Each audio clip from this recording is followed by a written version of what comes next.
तर हिल्टन हॉटेलवर हल्ला झाला यामध्ये अधिकचे तपशील काय समोर येत आहेत ते आपण सविस्तरपणे पाहूयात।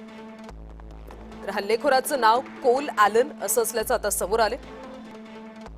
हल्लेखोर पेशाने शिक्षक असल्याची माहिती देखील मिळते। तर हल्लेखोर कॅलिफोर्नियातल्या टोरान्सचा रहिवासी असल्याची माहिती समोर आली। हॉलच्या प्रवेशद्वारावर तपासणीसाठी मॅग्नेटोमीटर बसवण्यात आलं होतं।